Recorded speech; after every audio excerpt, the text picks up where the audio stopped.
Right ये अपनी banner सारी थे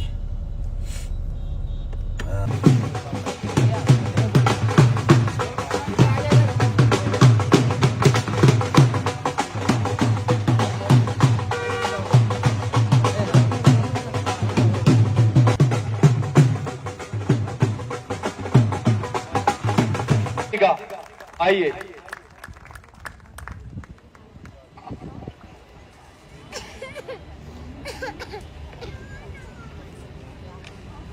सबसे पहले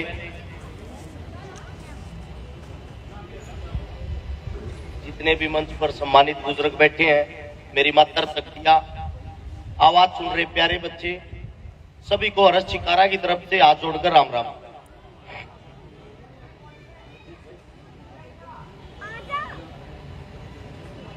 मेरे साथ में खड़ा है मेरा छोटा भाई हरप्रीत सिंह मान। सबसे पहले तो मैं मेरे भाई को बधाई दूंगा, आज जन्म दिवस है भाई का। और हमारी जो पहली मुलाकात हुई थी हरियाणा के अंदर सिंघू बॉर्डर है, जहां पर किसान आंदोलन चल रहा था। मेरे पैर पर चोट लगी थी, भाई साहब ने मेरा ट्रीटमेंट किया था और वो चोट इतनी खतरनाक थी, मेरी हड्डी अलग से निकली हुई थी पैर की।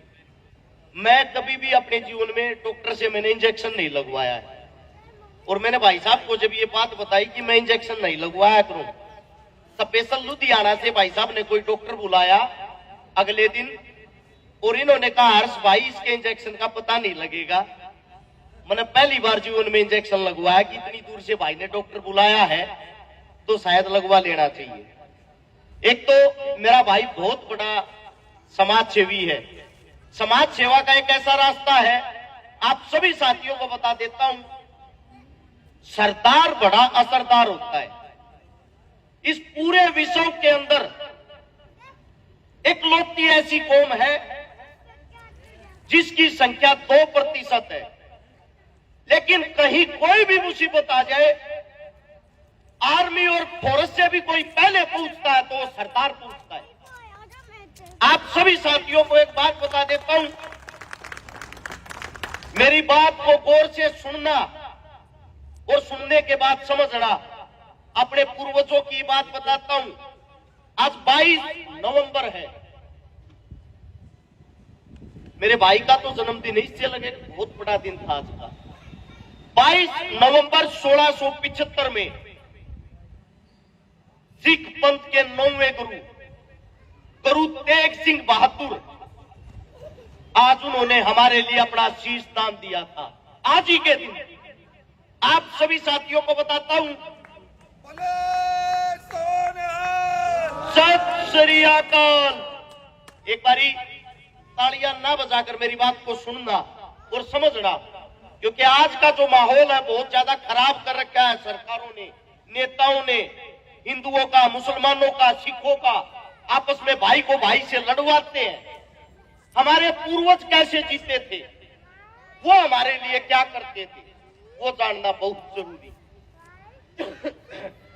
आप सभी साथियों को बताऊं, गुरु तेग बहादुर साहब औरंगजेब के पास दिल्ली में कैद थे, और औरंगजेब बोला मुसलमान धर्म अपनाता है या ऐसे नहीं मानेगा। गुरु साहब ने मना कर दिया कि मैं अपना धर्म ही सर्वोपरि समझता हूं और अपने धर्म के अंदर ही अपनी शहादत देना पसंद करूंगा, दूसरा धर्म नहीं अपनाऊंगा। औरंगजेब ने सोचा इसके सामने कुछ क्रूरता दिखानी पड़ेगी, तभी ये इसको पता लगेगा हम कैसे इंसान है। दिल्ली लाल किले के बाहर गुरु साहब के 3 भाई सतीदास, मतीदास और दयाला, तीनों के एक एक अंग को काटा, और काटते काटते गुरु साहब की तरफ नजर करते हुए ये कहते हैं, बोल मुस्लिम धर्म अपनाता या नहीं अपनाता। गुरु साहब के तीनों भाई और गुरु साहब जब उनका एक एक अंग काटा जा रहा था, मर्दान की आवाज में चिल्ला रहे थे, बोले सो निहाल। और ये बात 11 नवंबर 1675 की है, जब उनके शव को काट कर दिल्ली के चारों तरफ लटका दिया गया। वो लड़ाई गुरु साहब किसके लिए लड़ रहे थे? कश्मीरी जो पंडित थे, उन कश्मीरी पंडितों को मुसलमान बनाना चाहता था औरंगजेब। जो हिंदू थे उनको मुसलमान बनाना चाहता था, जो सिख थे उनको मुसलमान बनाना चाहता था। अब ये बातें सुनकर मेरे कई साथी क्या सोचते हैं? वो सोचते हैं कि मुसलमान इसका मतलब इतने गंदे हैं। सबसे पहले आपको उस बात को समझना चाहिए, वो मुसलमान मुगल थे, वो हमारे मुसलमान नहीं थे, वो बाहर के मुसलमान थे। जिस वक्त वो हमारे पर जुर्म करते थे, हमारा मुसलमान हमारे साथ मिलकर हिंदुस्तान के लिए साथ देता था। इसलिए आप इस फर्क को समझने की कोशिश करो। आज के वक्त जो हिंदू मुसलमान को लड़वाता है, हिंदू मुसलमान के ऊपर जो राजनीति करता है, वो हमारे मुसलमान नहीं थे, वो मुगल बाहर के मुसलमान थे। हमारे मुसलमानों ने तो हिंदुस्तान के अंदर मुगलों को अपनी लड़की तक भी नहीं दी थी, शादी तक भी नहीं की थी। आप सभी साथियों को बता देता हूं, हरप्रीत भाई, आपका हमारा क्या प्यार है। आप भी उस जगह को देख के आए हो, हम भी उस जगह को देख के आए।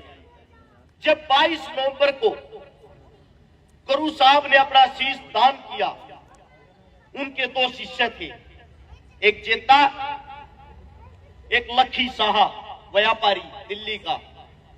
जब उनको मौका लगा तो लखी शाह ने गुरु साहब के धड़ को उठा लिया और जेता ने शव को उठा लिया, शव को लेके भाग लिए आनंदपुर साहिब की तरफ। पीछे मुगलों की फौज लग ली। जो सिंघू बॉर्डर है, जहां किसान आंदोलन हुआ, जहां दोबारा से हरियाणा, उत्तर प्रदेश, राजस्थान और पंजाब के वही पुराना प्यार प्रेम करने वाले भाई जहां इकट्ठे हुए, उस जमीन पर एक गांव पड़ता है छोटा सा, बड़ खालसा। उस गांव में गुरुजी के शिष्य उत्सव को लेके एक चौपाल में रख देते और कहते हैं, गुरु साहब का ये शव है जिसके पीछे मुगल सेना लगी हुई है, इसको कैसे भी आनंदपुर साहिब तक पहुंचाना है। जो मुगल सैनिक थे उनके पास हथियार थे, गांव उनका सामना तो कर नहीं सकता था। गांव का ही एक खुशाल सिंह दैया, हमारे दादाजी, जो जाट समाज से आता था, जब खुशाल सिंह दैया ने उस शव को देखा गुरुजी के को, उन्होंने कहा, भाई क्या दिक्कत है, फिर मुगलों को दे दो। सब गुस्से में देख रहे खुशाल की तरफ, कैसी बातें कर रहा है ये मूर्ख, जिसके लिए हमने जान दे दी यहां तक लाने के लिए, और गुरुजी के शव को वापस देने की बात कर रहा है। खुशाल सिंह दैया ने कहा, मूर्खो, मेरी और गुरुजी की शक्ल देखो एक जैसी है, मेरा शीश काट कर मुगलों को दे दो, सोचेंगे गुरुजी का शीश लेकर वापस लौट जाएंगे, और मेरे पीछे से गुरुजी के शव को आनंदपुर साहिब तक पहुंचाना। ये बातें सुनकर सब खुशाल सिंह की तरफ देख रहे। एक आदमी अपनी गर्दन कैसे कटवा सकता है? सबने मना कर दिया, हम आपकी गर्दन नहीं काट सकते। खुशाल सिंह ने फिर अपने बच्चों से, अपने खून से कहा, मेरी गर्दन मेरे बेटे काटेंगे, क्योंकि गुरु साहब हिंद की वो सफेद चद्दर है, अगर गुरु साहब का मान सम्मान नहीं रखा, आगे आने वाले समय में जो करूर हत्यारे औरंगजेब के मुस्लिम है, वो हम सब पर हावी हो जाएंगे। ऐसे खुशाल सिंह दैया लेट के उनके खुद के बेटे ने तलवार से उसके शीश को काटा, और शीश को काटकर गांव वाले जानबूझकर मुगलों की तरफ भाग लिए। मुगल अचानक से टूट पड़े और उस शव को लेकर खुशाल सिंह दैया की वापिस दिल्ली के दरबारों में पहुंच गए, और चुपके से पीछे से आनंदपुर साहिब गुरुजी के शव को लेकर उसके शीशे गए।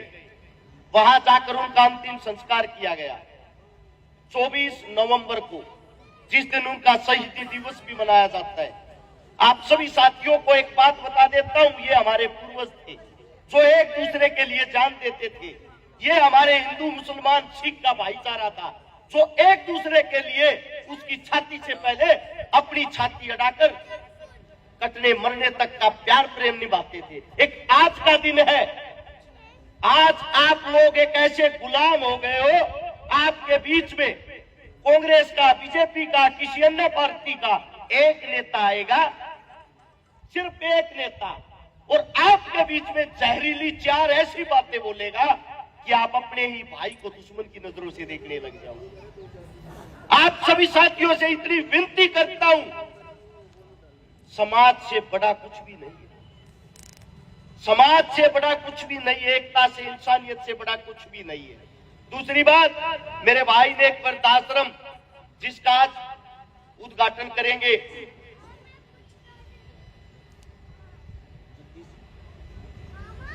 जगदीश चंद्र दीवान जी की पुण्य स्मृति में आज संत सेवा आश्रम का उद्घाटन होगा, जो खुद एक बहुत बड़े समाज सेवी थे। आप सभी साथियों को बता देता हूं, समाज सेवा, मंदिर, मस्जिद, गुरुद्वारा, गौशाला, ये एक ऐसी चीजें होती हैं जो साझली और साझे की चीजें होती हैं। ये किसी एक जेब से नहीं चल सकती, ये आपसे और हमसे, हम सब से मिलकर चलती है। जैसा भी मैं एक किसान का बेटा हूं, गरीब परिवार का बेटा हूं, आप लोगों को शिक्षा देने से पहले इस काम के लिए अपनी तरफ से, मेरे भाई साहब को कहते हैं बूंद बूंद से सागर बढ़ता है, एक बूंद देने का कार्य मैं भी करता हूं। एक छोटी सी 21,000 रुपए की भेंट सबसे पहले मेरी तरफ से, और वो भेंट इसलिए क्योंकि मैंने भाई साहब की नेक नीति और कार्यशैली को देखा है। इसीलिए आप सबसे गुजारिश है, जिस चीज के लिए आप यहां इकट्ठे हुए, एकत्रित हुए हो,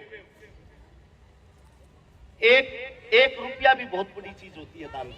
हमारे पूर्वज पहले गांव में कोई चौपाल बनाते थे, धर्मशाला बनाते थे, स्कूल बनाते थे, उन्होंने एक नारा चला रखा था, 1 रुपया 1 ईंट। उसका मतलब यह था आपका जुगाड़ हो या ना हो, 1 रुपया तो सबने देना। अब किसी का 100 रुपए का, किसी का लाख रुपए का, जिसकी जैसी श्रद्धा हो, दान के लिए उतना जरूर करना चाहिए। आपके जीवन में दान ही एक ऐसी चीज है जो कभी न कभी तो आपके काम जरूर आएगा। मेरे मुख से कोई गलत शब्द निकला हो, उसके लिए मैं क्षमा चाहता हूं, माफी चाहता हूं। मैं थोड़ा बीमार हूं, ज्यादा लंबा नहीं बोल पाऊंगा। कोई गलत शब्द निकल गया हो तो आप ही का बच्चा हूं, आपका बेटा हूं, अपना बच्चा समझ के माफ कर देना। आप लोगों ने जो प्यार प्रेम दिया, आप सभी का बहुत बहुत धन्यवाद। राम राम, जय हिंद।